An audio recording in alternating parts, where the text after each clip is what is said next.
30 years ago, in 1984, I was a senior at Duquesne University, and the highlight of that year was taking a marriage course by Father Edward Wyszynski. He was a renowned professor. He wrote his own tract on marriage. The book was in red.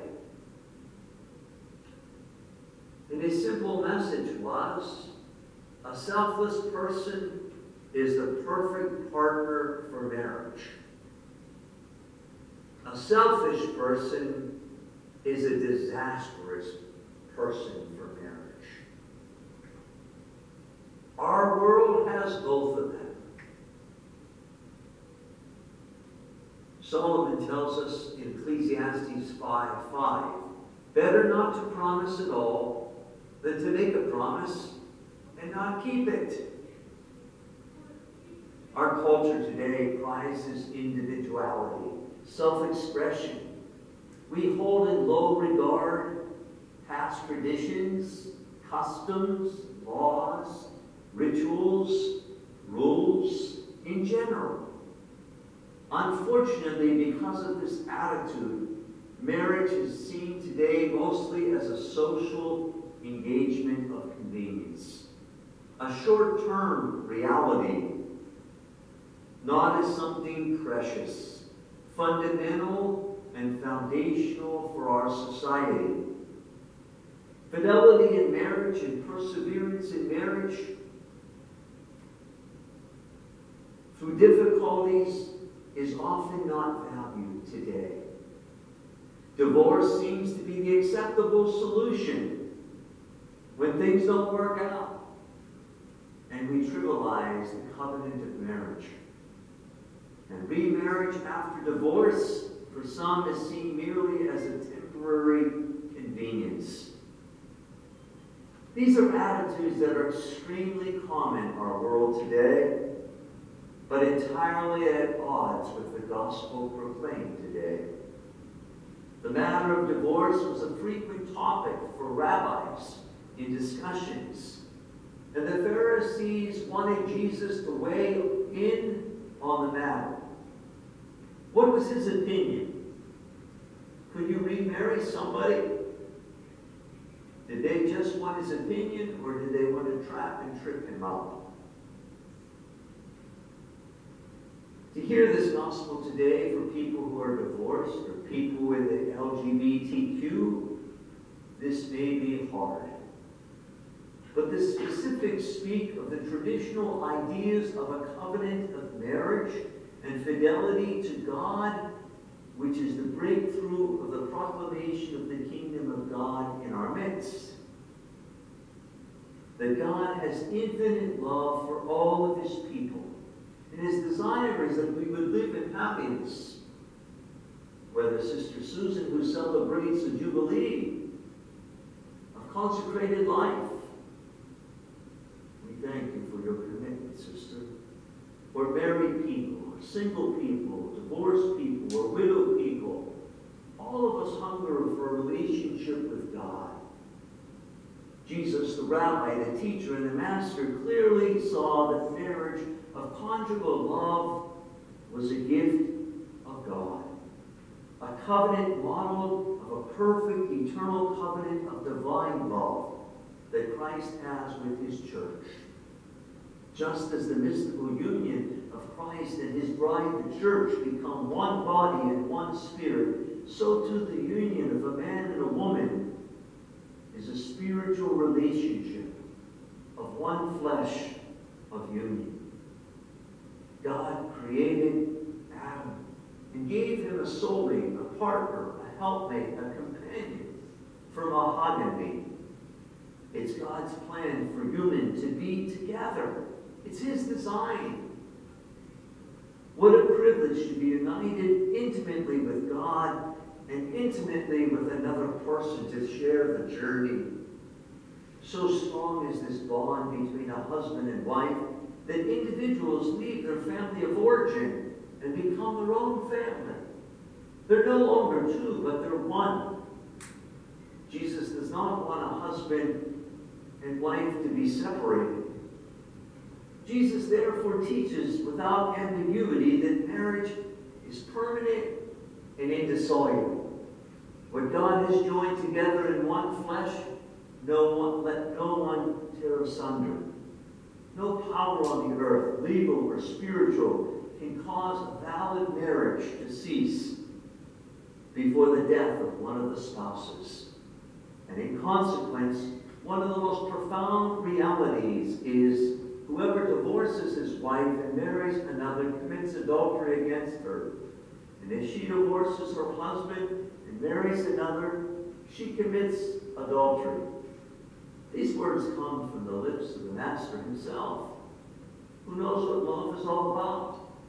The gospel points to two realities that contradict God's will: divorce and adultery. The unity and the oneness that Christ came to establish is blocked by broken relationships. There's a yawning chasm between the clear and uplifting teaching of the church about marriage, divorce, and adultery, and the commonly accepted assumptions of our society, which creates for the church a very difficult and pastoral problem in which we live today. Jesus does not want us to judge others or to condemn others. He never did. He never will.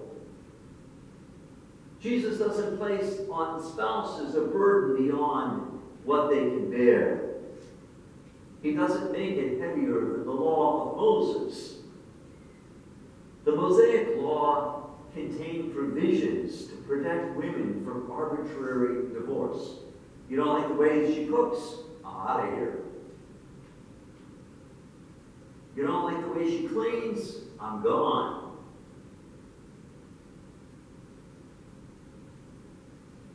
The only concession was the stugnaza, their hardness of hearts. They're impenetrable. You can't get through to them. They're so self-saturated, so selfish. Nobody can be married to a selfish person very long. The tragedy and the consequence of the fall is that marriage has always been under siege by discord, domination, infidelity, jealousy, conflict. They escalate into hatred and separation and divorce and adultery. But that's not God's original plan. Marriage is a divine institution. It's not just our attractions, or that we're copacetic with one another. God brought a couple together. There's a transcendent reality beyond us. Marriage is God's plan. And the marriage bond is a sign of God's covenant and his love for his people. And by restoring us to the original order of his plan, we live in marriage, knowing that by following Christ, we renounce ourselves. We take up our daily crosses that spouses receive, the original meaning of marriage, and live it gracefully and joyfully with the help of Christ.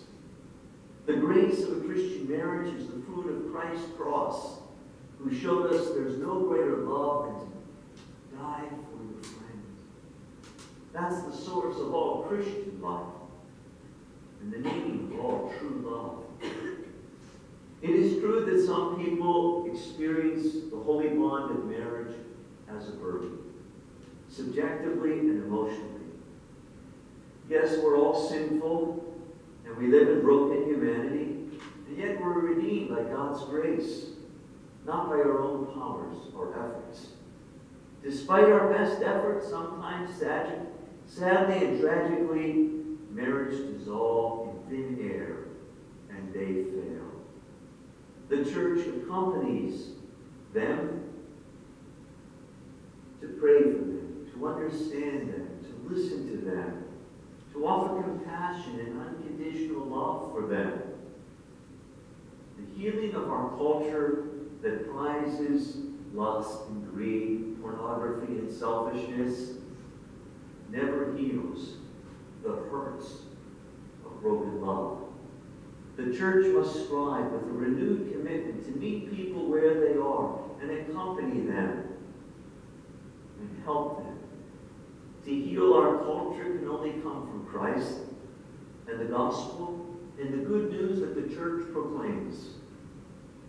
A healthy culture of marriage is the fruit of the witness of dedicated followers of Christ who live their vocation to marriage and family life and the blessing of children with great hope for future generations. That's why the end of the gospel is to bless children. In our Western world, we're having less children, but children is the sign of a fruitfulness to multiply.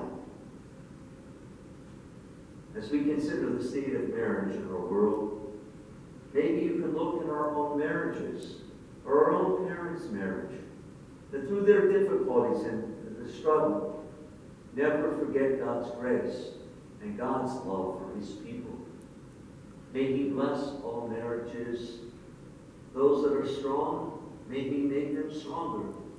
Those that are weak, may they find strength to find resolve in their struggle.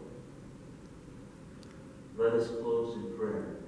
Father, how grateful we are for your great love. Fill our hearts with a deeper love for you. And may your love for us overflow to others to bring hope and healing and peace to our world.